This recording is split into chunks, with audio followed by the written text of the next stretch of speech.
Bismillahirrahmanirrahim. Assalamualaikum warahmatullahi wabarakatuh. Halo teman-teman semuanya, apa kabar? Semoga kita dalam keadaan sehat terus ya. Di video kali ini saya akan membahas tentang materi yang ketiga dari Network Security. Topik yang akan menjadi pembahasan kita kali ini adalah tentang Network Traffic Signature atau tanda-tanda dari sebuah traffic di jaringan.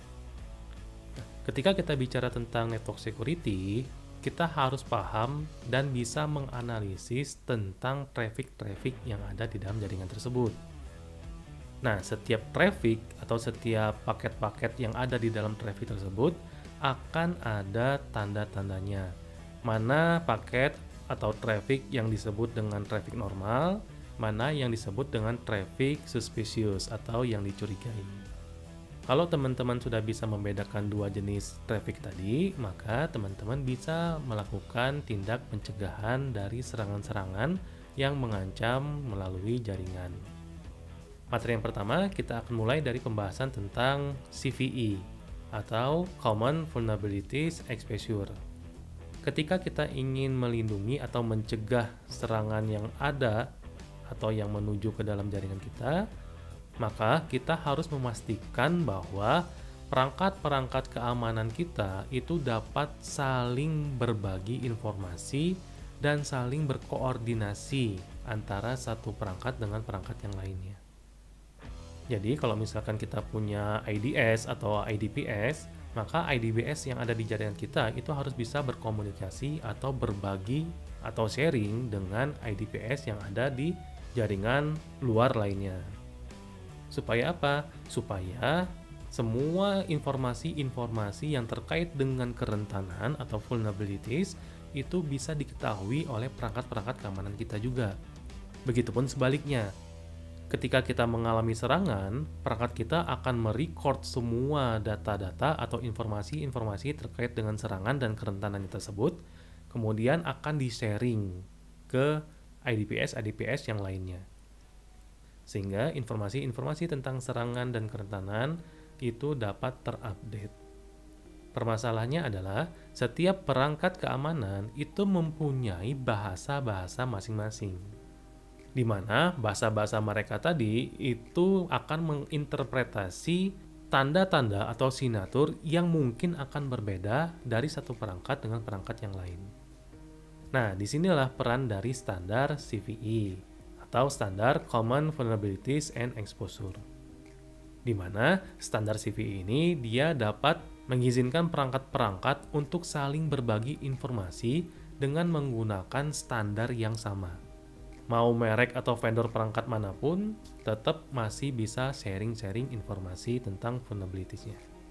Kemudian, bagaimana cara CVE ini bekerja? CVE ini memungkinkan perangkat keras, dan perangkat-perangkat keamanan itu mengambil informasinya dari database vulnerability yang sama. Jadi standar CVE itu dia akan mempunyai suatu database yang isinya kumpulan-kumpulan dari kerentanan. Kemudian database ini mengizinkan semua perangkat termasuk perangkat keamanan itu untuk mengambil data-data atau informasi yang ada di dalamnya. Nah, kelebihan dari CVE ini ya tentu saja akan membuat keamanan menjadi kuat.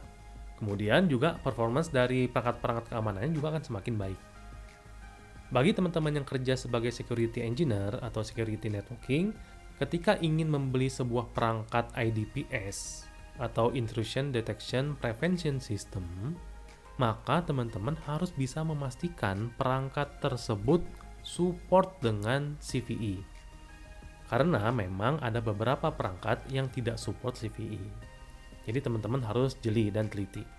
CVE ini memungkinkan berbagai macam perangkat itu bisa kerja secara bersama-sama dalam rangka untuk mendeteksi serangan-serangan yang mungkin bisa terjadi. Coba lihat gambar di sebelah ini. Misalkan gambar ini adalah jaringan di perusahaan atau organisasi kita, di mana di dalam jaringan itu ada perangkat-perangkat IDPS. Ketika ada serangan yang masuk ke dalam jaringan kita, perangkat ini akan mendeteksi serangan tersebut. Kemudian, serangan yang terdeteksi tadi akan dicek di database CVE di kita. Di mana biasanya database CVE ini dibagi menjadi dua, Yang pertama adalah database untuk CVE attack signature.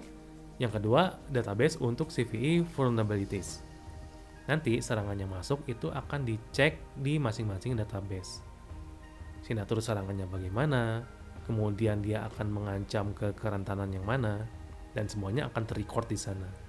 Nah, data-data yang terrecord di kedua database ini akan diberikan atau di-sharing ke satu database pusat atau CVE database-nya. Di database inilah semua informasi-informasi dari CVE yang ada di semua jaringan akan berkumpul dan disimpan, kemudian selalu terupdate. Sehingga ketika ada update terbaru, maka komputer-komputer yang ada di dalam jaringan kita akan dilakukan patching atau di-patch sesuai dengan update yang ada di database-nya. Inilah cara kerja dari CVE. Jadi teman-teman bisa bayangkan kalau misalkan tidak ada CVE yang standar atau tidak ada database CVE-nya, maka kita tidak akan bisa tahu di luar sana ada serangan-serangan apa saja dan kerentanan-kerentanan di luar itu ada apa saja. Kemudian teman-teman bisa kok mendapatkan list-list dari CVE vulnerabilities ini. Biasanya banyak yang menyediakan secara online. Contoh misalkan teman-teman bisa kunjungi website mitre.org. Nah, di sana mereka menyediakan list-list dari CVE vulnerabilities. Nah, nanti teman-teman bisa buka kok pakai Excel atau pakai HTML atau pakai teks atau pakai XML, ada kok di sana.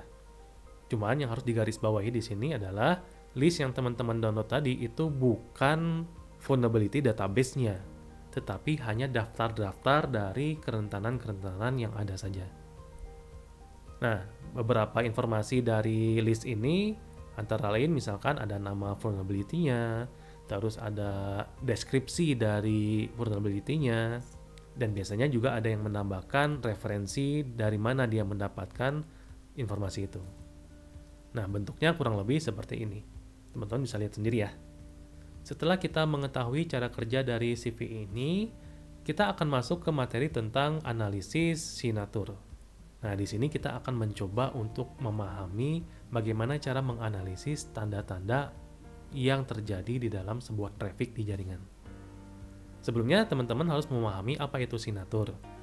Signature itu merupakan kumpulan dari karakteristik-karakteristik yang digunakan untuk mendefinisikan jenis dari aktivitas yang ada di dalam jaringan.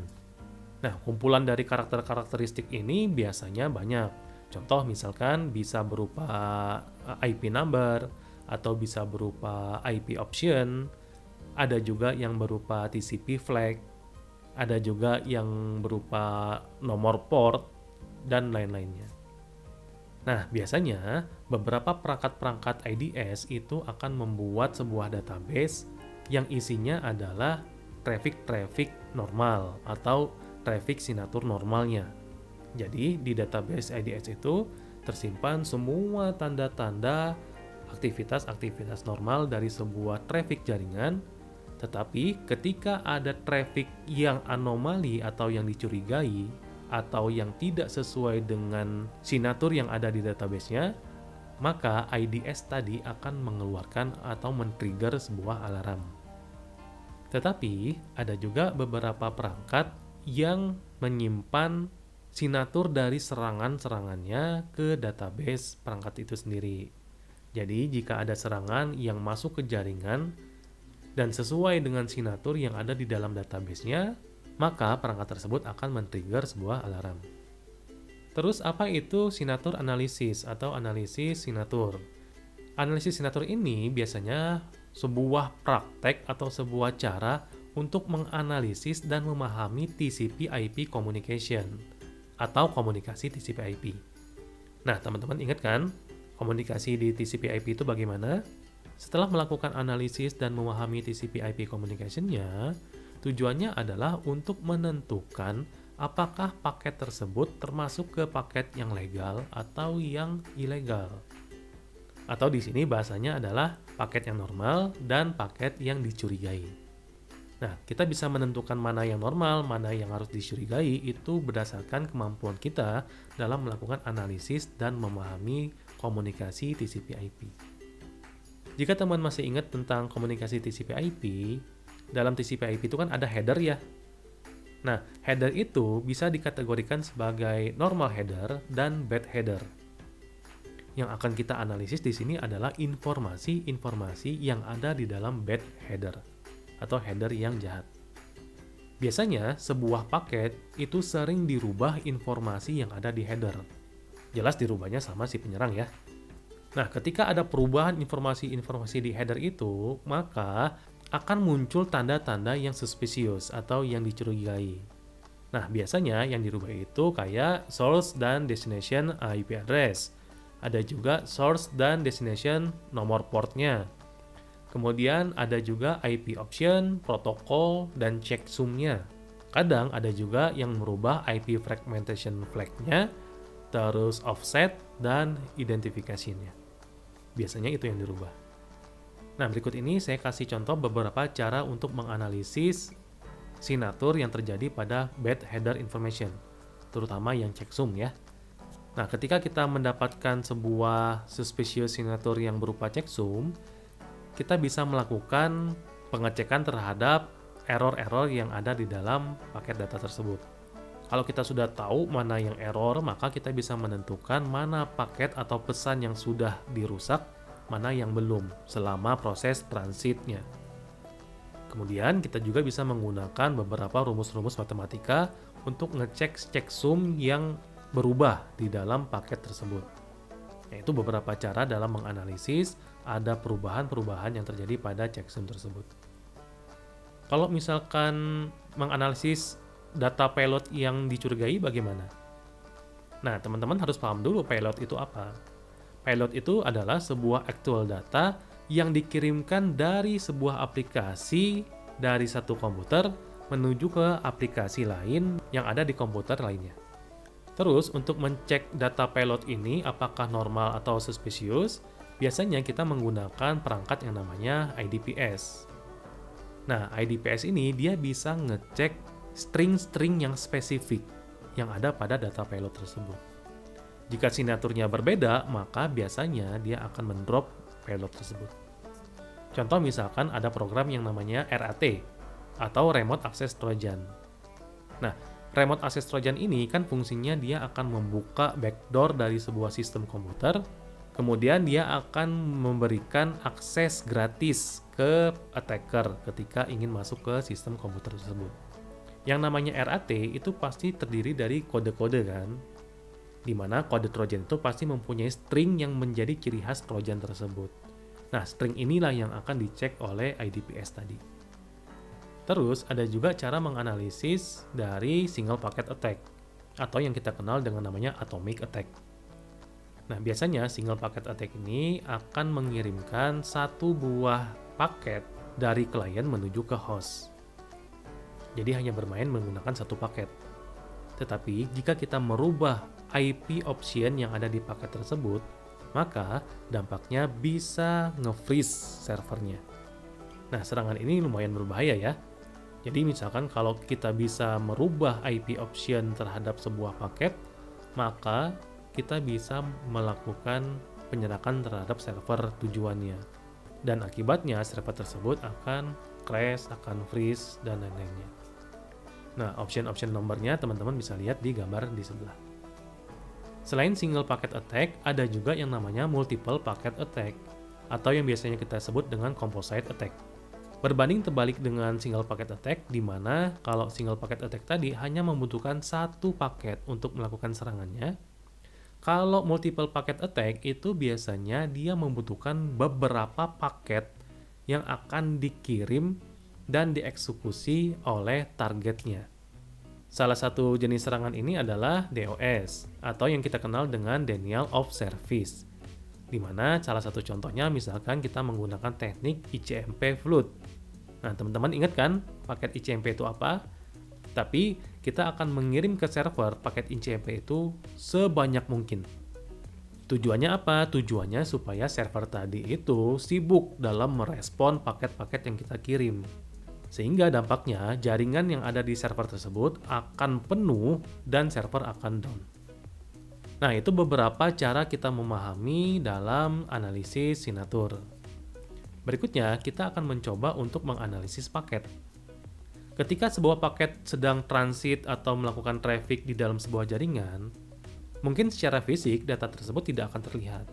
Tetapi kita bisa mengambil data tersebut dan melihat dan menganalisis data atau paket yang ada di dalam jaringan. Ini yang kita sebut dengan teknik paket sniffer.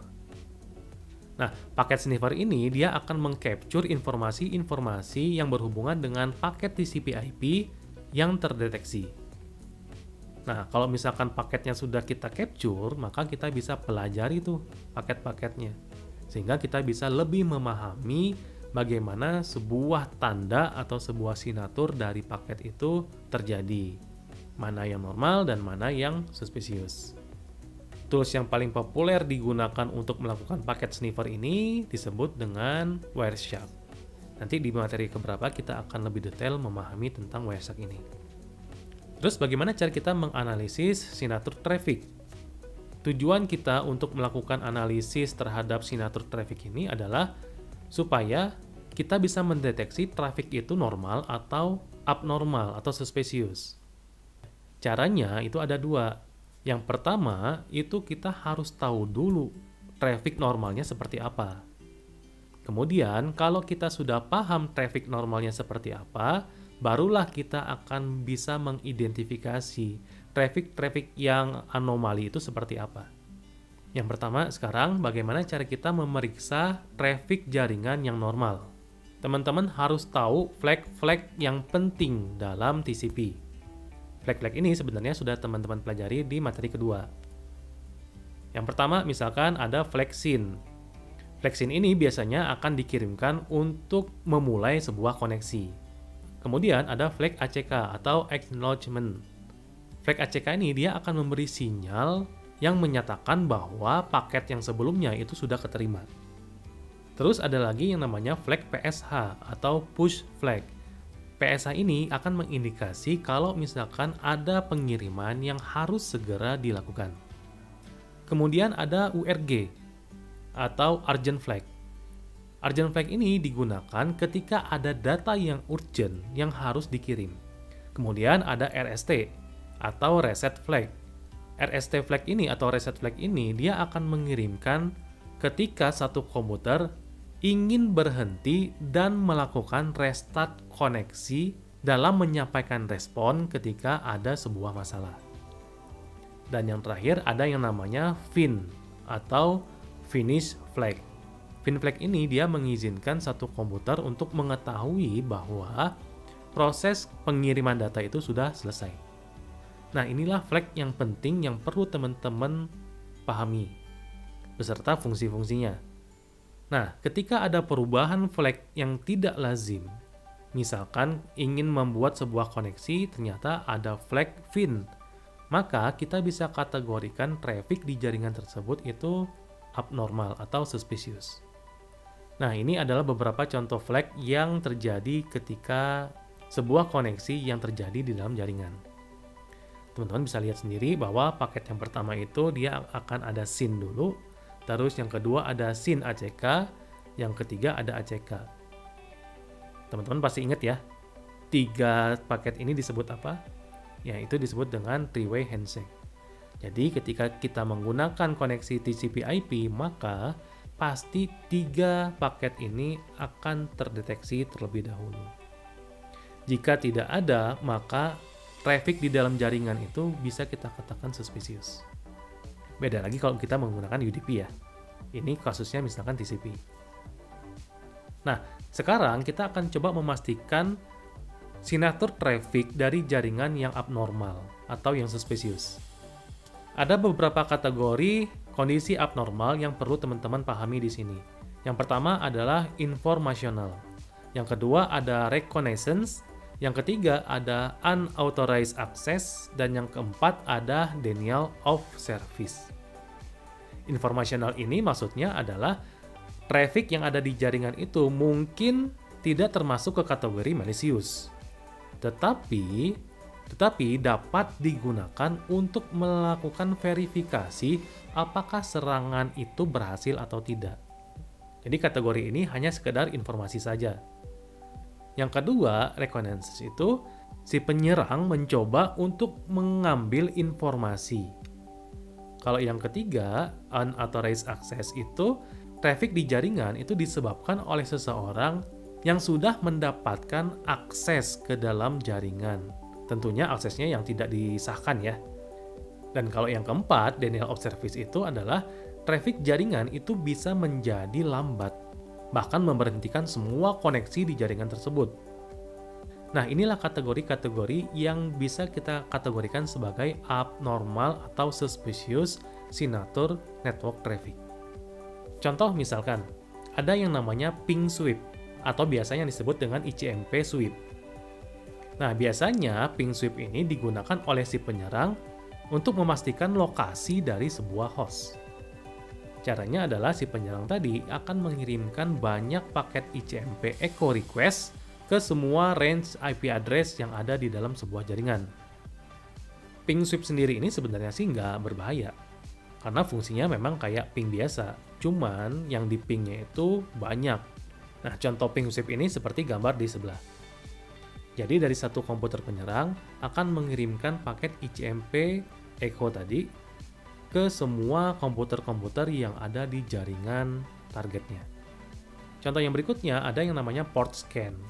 Port scan ini juga sebenarnya tidak berbahaya, tetapi informasi yang dihasilkan dari port scan ini akan sangat berbahaya sekali jika diketahui oleh si penyerang. Karena ketika kita melakukan port scan, komputer-komputer yang menjadi target itu akan kelihatan port-port yang terbukanya apa saja, atau port-port yang aktifnya apa saja.